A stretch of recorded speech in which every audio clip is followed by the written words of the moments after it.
পঞ্চগড় জেলায় সোমবার থেকে শুরু হচ্ছে বিশেষ হাম রুবেলা ক্যাম্পেইন। এই কর্মসূচির আওতায় জেলার ৫ উপজেলা ও ৩টি পৌরসভায় মোট ১,৩৬,৫২৭ জন শিশুকে টিকা প্রদানের লক্ষ্যমাত্রা নির্ধারণ করা হয়েছে। ১,১০৯টি কেন্দ্রের মাধ্যমে পরিচালিত এই বিশাল কর্মযজ্ঞে দায়িত্ব পালন করবেন ১৪৩ জন দক্ষ টিকাদান কর্মী। মাঠ পর্যায়ে লক্ষ্যমাত্রা অনুযায়ী কোনো শিশু যেন টিকা থেকে বাদ না পড়ে তা নিশ্চিত করতে ২৬৪টি অতিরিক্ত টিমও নিরলসভাবে কাজ করবে। রোববার বিকেলে জেলা সিভিল সার্জন কার্যালয়ের হলরুমে আয়োজিত এক সংবাদ সম্মেলনে এসব গুরুত্বপূর্ণ তথ্য তুলে ধরা হয়। Civil surgeon doctor Mohammad Mizanur Rahman press ব্রিফিংয়ে জানান, হাম একটি অত্যন্ত মারাত্মক ও ছোঁয়াচে ভাইরাসজনিত রোগ, যা মূলত হাঁচি ও কাশির মাধ্যমে দ্রুত ছড়িয়ে পড়ে।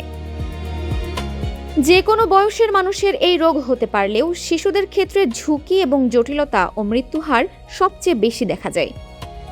বিশেষ করে নিউমোনিয়া, ডায়রিয়া, অন্ধত্ব ও বধিরতার মতো স্থায়ী শারীরিক সমস্যা রোধে সঠিক নিয়মে শিশুকে টিকা দিয়ে সুরক্ষিত রাখা অপরিহার্য। সংবাদ সম্মেলনে হাম রুবেলা রোগের প্রাদুর্ভাব ও প্রতিরোধে করণীয় বিষয়ে বিস্তারিত পাওয়ার পয়েন্ট প্রেজেন্টেশন উপস্থাপন করেন ডাক্তার মোহাম্মদ সাদমান সাকিব।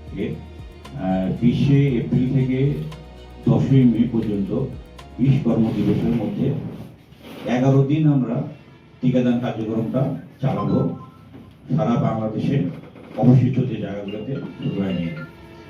এই টিকাদান কার্যক্রমের আওতায় থাকবেন হচ্ছে 6 মাস বয়স থেকে 5 বছরের কম বয়সী সকল শিশু যারা টিকা পেয়েছে, আগের যারা রুটিন টিকা পেয়েছে তারাও পাবে, যারা পায়নি তারাও পাবে।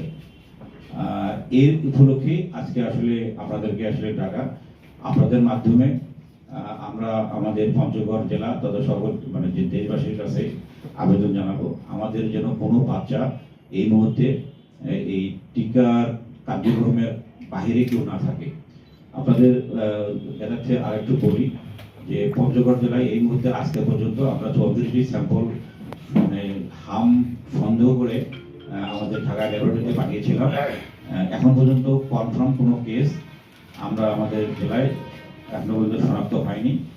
আর হাসপাতালে একজন সন্দেহজনক আমরা ভর্তি করাইছিলাম, সে ভালো হয়ে গিয়েছে, তার স্যাম্পল আমরা পাঠাইছি, কিন্তু রিপোর্ট এখনো আসেনি। আমাদের কোনো যেহেতু কনফার্ম হাম কেস নাই, আমাদের মৃত্যু নাই। আর হাসপাতালে বললাম একজনের মাত্র ভর্তি ছিল, তো সেও ভালো হয়ে চলে গিয়েছে। পঞ্চগড় জেলায় এই টিকাদান ক্যাম্পেইন সফলভাবে সম্পন্ন করতে সিভিল সার্জন গণমাধ্যম কর্মীদের আন্তরিক সহযোগিতা কামনা করেছেন। Dinajpur TV multimedia desk.